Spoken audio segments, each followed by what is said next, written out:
UFC Fight Night Craig versus Ailin takes place this Saturday, and I'm here to give you my full card predictions and betting breakdown, starting out with Rafael Estevam versus Charles Johnson. In this matchup, I will be taking Rafael Estevam just because he is a good grappler, and we have seen Charles Johnson get taken down in every single one of his fights in the UFC. Against Muhammad Mokaev and Cody Durden, he got ragdolled. Durden took him down, I think, 12 times, and Muhammad Mokaev around 12 or 11 as well. He's been ragdolled by good wrestlers. Rafael Estevam isn't as good of a wrestler as these guys. But when you look at an Ode Osborne against Charles Johnson and Azalgas Magulov, and I believe, was it a Jimmy Flick? They all were able to take him down. And the thing about Rafael Estevam, I would argue that he has the best ability to control fighters while on the ground. And not only that, when he's on the ground, he is able to do damage. He has power in the hands. In the stand-up, Charles Johnson is the better striker. But I do see him getting taken down, as he does get taken down in every single fight. And Rafael Estevam will be able to lock up a body triangle, do damage from on top enough to edge out a decision. And as we have seen, Charles Johnson is in a lot of close decisions time and time again. And I'm going to trust the guy that does damage on the ground to get the victory over Charles Johnson by decision. Moving on to Trey Ogden versus Nikolas Motta. I'll be going with Trey Ogden by decision. And this one is very hard to predict. Look, Trey Ogden, he hasn't been knocked down once in his career. I think Nikolas Motta, if he wins this, he's going to have to hurt Trey Ogden for at least 2 of the rounds or find the knockout. I think the most likely path to victory for him is the knockout. And Trey Ogden has been able to survive certain fighters that are dangerous. I mean, he took Daniel Selhuber to a decision and beat him on the feet. So that was very impressive in my opinion. Daniel Selhuber isn't a guy that I believe in all that much, but he is a rangy opponent that does have some power in his hands. And Nikolas Motta has power in his hands, but he's only really KO'd Cameron Van Camp very recently, who has a very poor chin. Look, I thought Cameron Van Camp was going to win that fight, but I think in hindsight, now that I realize this guy's been knocked out by Andre Fialho, and when you look back in the past of his career, he just did not have a good chin. And Nikolas Motta, his win on the Contender Series wasn't all that impressive to me as well. I don't think he's very technical. I think he is hittable, and Trey Ogden will play a slower pace into this fight. Nikolas Motta is also very, very chinny, so I can't trust that on the side either. I'm going to go with Trey Ogden because I think he'll be able to stop any takedowns. Not that I think that they will be coming, but Trey Ogden is overall the better mixed martial artist, and I would say probably the better striker in this matchup.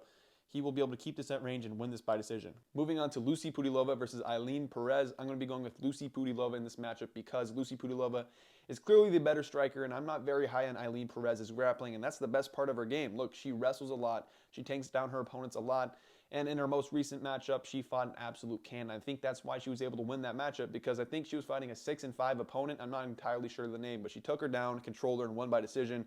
And then she twerked afterwards, which is really cool. So if she wins, I wouldn't be all that mad because it is always something very interesting to see, right? We love to see it as MMA fans. How can you not? But I think Lucie Pudilova is the much better striker. And her takedown defense isn't perfect, but she can get back up to the feet. Ailin Perez really doesn't have the greatest top control. She is going to be the girl that takes you down nonstop. She has pretty damn good cardio, but Lucie Pudilova is just that much better of a striker than her. Lucie Pudilova went to a pretty close decision recently with Jocelyn Edwards. Some people thought Pudilova should have won that fight. You can speak for yourselves, but I personally thought that she could have got that decision. Pudilova, pretty solid striker. Takedown defense isn't all there, but she can scramble back up to her feet or even stuff the takedowns alone because Ailin Perez is not that person. Moving on to Lucas Alexander versus Jeka Saragih. Look, this fight is actually fantastic. I'm going to have to go with Lucas Alexander here because he has powerful hands and he has the ability to sub Jeka on the ground. And Jeka has shown the ability, or not the ability, he has shown weakness on the ground. And Shul Jabli, as we all know, got fraud checked at UFC 294 and looked like an absolute bum by Mike Breeden. And Mike Breeden won by knockout, and they still cut Mike Breeden because Mike Breeden is that bad. Anyways, and Shul Jabli was able to take down Mr. Saragih and then knock him out, I think, round 2 on the ground and pound. Jeka Saragih, his defense, his takedown defense is horrible. His submission defense ain't fantastic either. And Lucas Alexander does have good submissions. I think if this becomes too much of a firefight on the feet for him, he could potentially shoot the takedown because Jeka's takedown defense is horrible. And if he finds a takedown, I could see him submitting Jeka Saragih. Overall, I think this will be a barn burner of a fight. I think Lucas Alexander is the better striker, and I do expect him to find the KO in round 2. I think he'll hurt Jeka Saragih after a very fun round 1, and then in round 2 he'll hurt him and then find the knockout on the ground. Moving on to the fantastic fight of Mick Parkin versus Caio Machado. I'm just kidding. These two they're jokes, man. These are bottom feeder heavyweights, and this is going to be a very boring and sloppy fight. Caio Machado looked horrible in Contender Series. I was surprised, so surprised that they signed him because he's a heavyweight with no power. He's not technical whatsoever. We haven't seen his takedown defense, and Mick Parkin is a guy who really ain't that good either. He doesn't have that much power in his hands. He's not that fantastic of a grappler. He's just an okay striker. He was able to beat Jamal Puguez, but Jamal Puguez is horrible. He's a joke as well. I think Mick Parkin probably is the better striker here. This will be a striking matchup. It's going to look very bad in round 3. They're going to be gassing out. This is a meme of a fight. I don't know why they made this fight, but Mick Parkin will probably win this. Cal Machado will probably be out of the UFC soon. And also, I do want to mention Mick Parkin trains with Tom Aspinall, who is a very solid heavyweight, as we know, and in my opinion, the best heavyweight in the entire division, the best sparring partner you can have. So I think Mick Parkin will get this done on the feet. He'll outstrike him for 3 rounds. We'll go 30-27. These guys are both horrible. Moving on to the next fight, which is Christian Leroy Duncan versus Denis Tuiliulin. I don't know if I said that correctly, but I think Christian Leroy Duncan will get this done by a first-round knockout. Look, he's very powerful. He's very explosive. He throws a bunch of unorthodox strikes that really won't work against solid strikers, but Denis Tuiliulin really isn't that guy. He has power in the hands, but he's kind of sloppy. He isn't very technical. He can catch you off guard and can potentially hit you with a big shot. He doesn't have that good of wrestling. I don't think he's going to be able to be the guy that takes down CLD and holds him there for 3 rounds. I think this will be a striking matchup where he will get clipped. CLD has power. He'll catch him with something unorthodox and put him away in round 1. I want to say CLD, he was supposed to fight Cesar Almeida originally. I was going to be going with Cesar Almeida pretty confidently, and I have no clue how Cesar Almeida was an underdog because he is a very solid kickboxer. I can get more into that, but I'll talk more about that when Cesar Almeida is going to fight again because I think he's going to be a very fun striker to watch. With that being said, let's move on to the next fight. We have Chad Anheliger versus Jose Johnson. I'm going to be taking Jose Johnson. Chad Anheliger has never really looked impressive to me. His striking really didn't look all that good. I'm trying to remember, I think his name was Jesse Strader. Jesse Strader's not a good fighter, and he took him to 3 rounds. It was pretty close in rounds 1 and 2, and then he eventually found the KO. When I was watching that, I was expecting him to knock Jesse Strader out in round 1 very, very easily. But to be honest, he really hasn't done anything all that impressive, especially on the Contender Series. He never has impressed me, and Jose Johnson's not very impressive to me either, but he does have power in the hands. I think he is the better striker. I think he will be able to clip Chad Anheliger, who does seem like he is durable. But I think Jose Johnson could potentially hurt him or find his back. Jose Johnson has very good submissions. Maybe not the greatest takedown defense, but Chad Anheliger is not really a wrestler. He likes to strike on the feet. I think Jose's the better striker. And Chad Anheliger does get subbed a lot. And Jose Johnson, like I mentioned, has good submissions. I think he'll clip Chad Anheliger around the 2nd round. And then from there, he will be able to find the submission in round 2. Moving on to the next fight, we have... Give me one moment. Jonathan Pearce versus Joanderson Brito. In this matchup, I will be going with Joanderson Brito. Joanderson Brito has very good knockout power. He's pretty solid submissions as well, and his takedown defense isn't that bad. I know he lost to Bill Algeo, but personally, I think Bill Algeo is a very good fighter. Bill Algeo was able to control him for like 2 minutes. Bill Algeo landed 2 takedowns. I think Jonathan Pearce probably is a little bit of a better wrestler than Bill Algeo, but here's the thing. I don't think Jonathan Pearce really is that technical of a wrestler. His takedown shots are sloppy. He can absolutely get clipped on the way in. The way he just shoots a takedown, it feels like he's waiting to get Darce choked at some point. He gets hurt in his fights.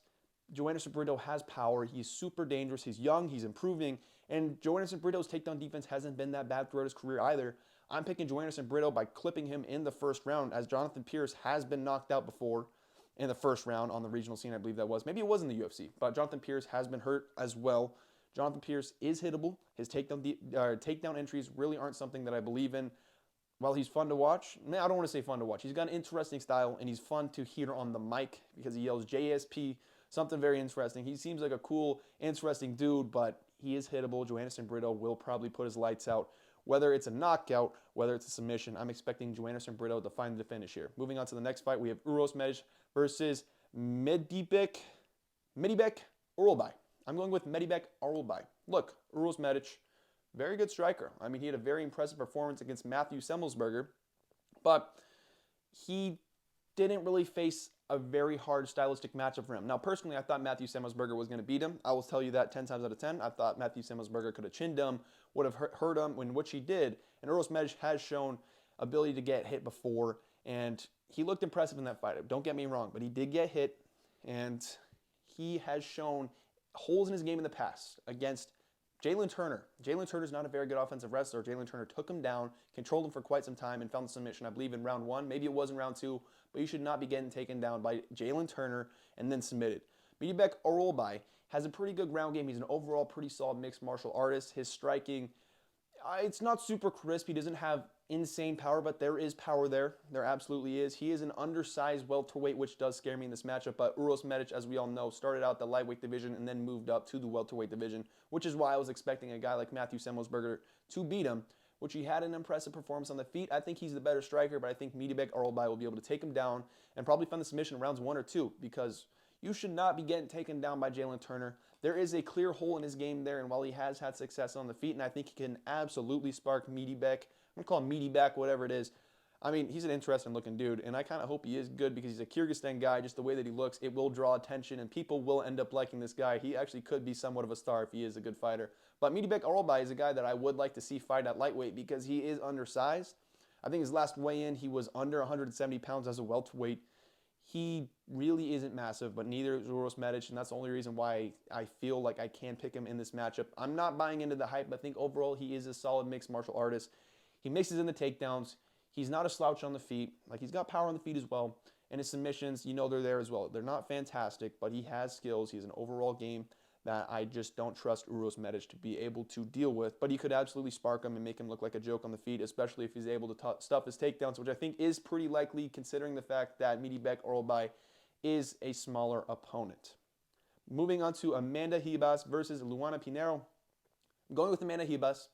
Not very confident at all. Luana Pinheiro has looked pretty solid throughout her MMA career. She fought Michelle Waterson-Gomez last, if I'm not mistaken. It was a pretty close fight.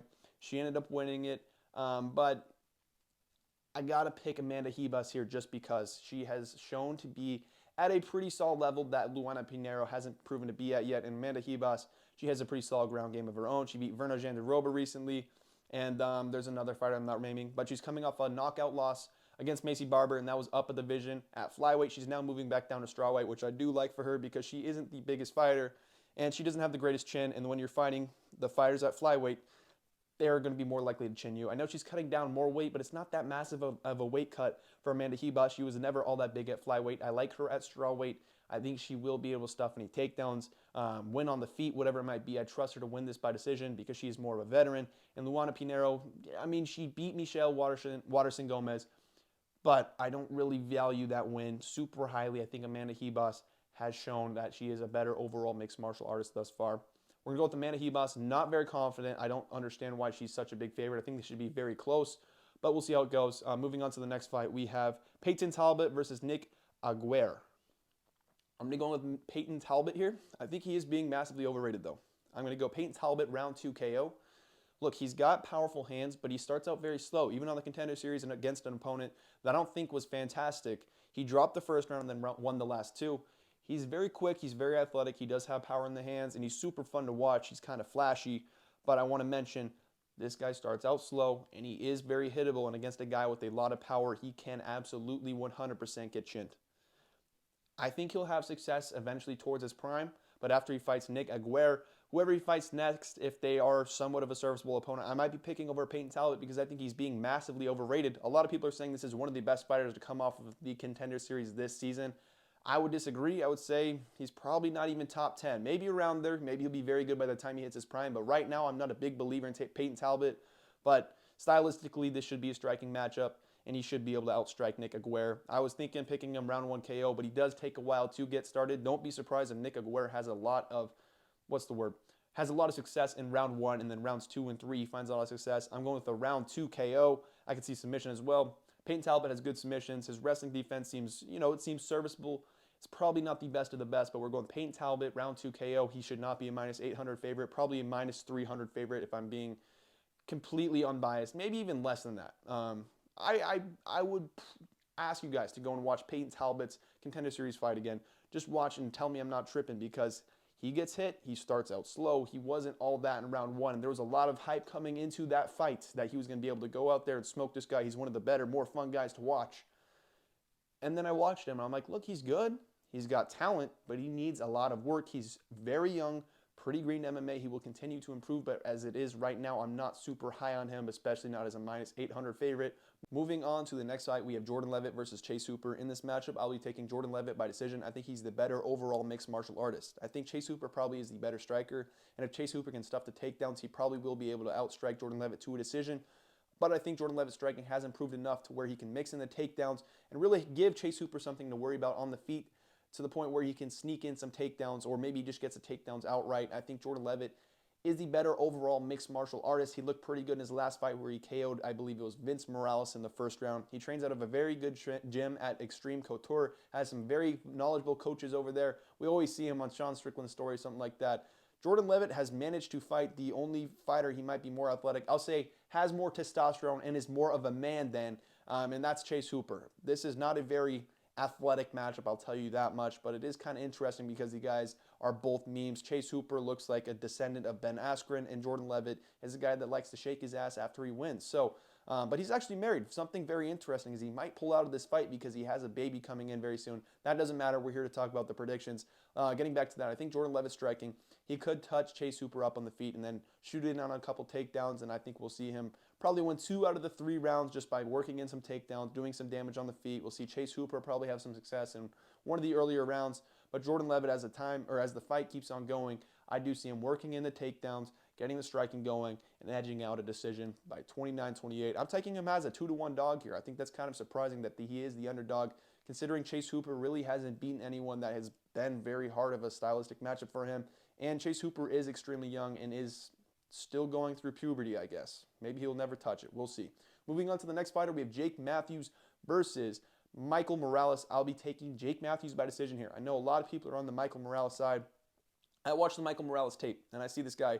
He's hittable, and while he does have power in the hands, and he does have a very good grappling base, and he is very young, and he will improve at a rapid pace, I don't think he's going to improve enough to where I can trust him on the feet against a Jake Matthews, who I know does have chin issues. I know Matthew Semelsberger was able to drop him 3 times and make him look like a clown, but I am a big believer in Matthew Semelsberger's power. And then the thing about Matthew Semelsberger is he has a very long frame, and not only that, he has very solid straight punches, which is where he clipped Jake Matthews a lot. And Michael Morales is a guy who kind of likes to start these brawling exchanges, and his chin is there to get hit. And I think Jake Matthews, with them brawling exchanges, we saw in the Andre Fiallo fight a little bit in his most recent fight against Darius Flowers, but even then, he looked pretty technically sound against Darius Flowers. Not perfect, but Darius Flowers really wasn't able to land anything on him because he does have pretty solid movement. He's got good takedown defense. I think he will be able to stuff any grappling exchanges from Michael Morales, keep it on the feet, and I think overall he is the better striker. I do worry about his chin, so I'm not extremely confident in him here, but as a 3-1 underdog, that is crazy to me. I'm not picking him because he's the underdog. I've had this pick locked in on Tapology before the fight odds were even announced. I think he is the better striker. He can get clipped. He can get finished. I can look like an absolute idiot, but Michael Morales made the Adam Fugit fight look way closer than it should have. I was there at the Trevin Giles fight when he fought Gane at UFC 270, and he got clipped there. I mean, he wins, and he finds the finish most of the time, even against Max Griffin. I don't think Max Griffin is that great of a fighter either, although he had a close fight with Neil Magny. I mean, I think all of us don't really view Neil Magny as all that good. Max Griffin really ain't him, if I'm being entirely honest with you. And Michael Morales made that way closer of a fight than he should have. I think if I'm remembering correctly, Michael Morales dropped round 1, and then rounds 2 and 3 ended up coming back and winning. But you shouldn't be dropping around to Max Griffin if you're the way he's getting talked about is just too highly. I think people look at how young he is, and they talk about how good he'll be in the future, and they overrate how good he is now because his performances right now in the moment aren't that good. By the time he's in his prime, like he's 24 years old right now, by the time he's 30, he probably will be a problem. But his striking needs to improve. He's way too hittable, and his striking is way too sloppy and one-dimensional, in my opinion. He doesn't really throw many great kicks. He just got these hooks. He likes to start brawling exchanges. I think Jake Matthews has the quicker hands, and he's had success in these brawling exchanges. And I know people will say the Andre Fiallo win wasn't all that good. I think that was the best version of Andre Fiallo in his entire career. He was coming off a lot of momentum. A lot of people were picking Andre Fiallo in that matchup, and Jake Matthews dog-walked him and looked extremely, extremely impressive. And then after that, you can even argue that that's why Andre Fiallo kept getting knocked out, because Jake Matthews took his chin. That was a pretty brutal knockout, and then Andre Fiallo turned back somewhat quick. He was a very, very active fighter. I think that was a very impressive performance from Jake Matthews. And although Andre Fiallo really has not been all that impressive, I do think that was the most impressive version of Andre Fiallo. And his Darius Flowers performance just showed that he was a little bit more patient. He probably has learned from the Matthew Semelsberger matchup, like I mentioned. And like I mentioned, dude, I genuinely think Matthew Semelsberger has some of the best power for the entire division. I know, hot take. You saw what he did against Uros Medic. He hurt Uros Medic pretty bad. He hurt Jeremiah Wells very badly. I remember, I think it was 2 of the 3 rounds, or maybe it was all 3 of the rounds. He hurt Jeremiah Wells badly, and I don't even think it was his most powerful shots. Matthew Semelsberger has insane power in the hands, and he is extremely rangy, which Michael Morales really isn't. He doesn't have many good straight punches, like I mentioned. So I'm going with Jake Matthews by decision. I think he can get it done by knockout as well. I could see a world where Michael Morales can knock him out, can win this by decision, can potentially knock down Jake Matthews, get him on the ground and submit him. Michael Morales probably has more ways to win this fight, and he is the younger guy. He will make improvements, but I just have to look at the tape, and I have not been impressed by him thus far, and I have to go Jake Matthews here. Moving on to the main event, we have Paul Craig versus Brendan Allen, and I will be taking Brendan Allen in this matchup. I think Brendan Allen is the better overall mixed martial artist. He is a much better striker in my opinion, and if this fight takes place on the feet, he will knock out Brendan Allen. He will knock out Paul Craig, and I will be picking Brendan Allen by round 2 KO, but I do want to bring up that Paul Craig is way too big of an underdog. Look, this guy doesn't have the greatest offensive wrestling, which doesn't really work out with the fact that his best attribute is his jiu-jitsu, and his striking really is not good, and he's extremely hittable on the feet and has been knocked out time and time again. But when you look at his overall fighting style, if he's able to get these takedowns, more than likely he will end up submitting you. And Brendan Allen has shown holes in his game, right? When it comes to the wrestling department, Jacob Malkoun was able to take him down multiple times and really make it a very, very tough fight for him. And while he was able to edge out the decision, it was a very, very worrying fight for Brendan Allen. Since then, he has looked a lot better, but his wrestling really hasn't been proven on the level that Jacob Malkoun has tested it since that fight, right? So Paul Craig, we know for a fact, is going to be able to shoot in on these takedowns, and he is very powerful and strong for these divisions, and he will do everything he can to drive in and get these takedowns against Brendan Allen. And when this fight is on the ground, Brendan Allen is in trouble. If I'm Brendan Allen, I'm doing everything I can to keep this back on the feet, scrambling back up to my feet, but you really have to be extremely cautious when fighting a Paul Craig, because this guy has submitted guys out of nowhere. He submitted Jamal Hill, Magomed Ankalaev, and Nikita Krylov. Look at the Nikita Krylov fight. This is a perfect example. That fight was on its way to being a 10-8 for Nikita Krylov in round 1, and then Paul Craig pulls a triangle seemingly out of his ass, times it very quickly, and then Nikita Krylov is forced to tap in round 1. This is what can happen against Brendan Allen. I want him to be very, very cautious. I think he'll be able to stuff most of the takedowns from Paul Craig. He has solid enough jiu-jitsu to where I can trust him to potentially survive any submissions from Paul Craig. I think he'll be able to stuff the takedowns from Paul Craig. Paul Craig really is a very poor wrestler, and he relies a lot on his strength, and just overall, he just drives into opponents and hopes to find these takedowns. I think everyone will tell you Paul Craig is not a good wrestler, but he'll find the takedowns just because of how much energy he puts into one singular takedown. If he can't get the first couple of takedowns against Brendan Allen, he's pretty much cooked, and I think he is cooked. I think Brendan Allen will be able to stuff these takedowns, or just find himself potentially on top. And from there, I think Brendan Allen will be able to rain down ground and pound shots or even get it back up to his feet. And he will play very safe. When you watch him on the interviews throughout the week, he seems like a very smart guy. He understands who Paul Craig is, and I trust him to be able to find this fight back on the feet. Right around the second round, I think he'll end up finding the knockout. But this is a much more interesting fight night main event than I originally thought. As I do the tape, I realize, look, Paul Craig can get these takedowns, and if he does, he can submit Brendan Allen or even TKO him on the ground. I don't think Paul Craig will win if this goes to decision. I think if this goes to decision, it leans towards the Brendan Allen side 100%, as he has showed pretty good cardio, but I think he has pretty solid power. Not a super hard hitter, but I do think he has the potential to go out there and knock out Paul Craig, and that will happen in round 2 in my opinion. This is more of an intriguing matchup than you guys probably think. With that being said, this should be a pretty fun card. That's going to conclude this video. Thank you guys for watching. And if we do well this weekend and you are tailing some of my bets, we should do pretty damn good because I have some sizable underdogs in this card. And I think it should be a pretty fun card to watch from a betting perspective. Maybe not from entertainment value and just name value in general, but overall this card can be pretty enjoyable. Thank you guys for watching. Make sure to like and subscribe, and I will see you in the next video.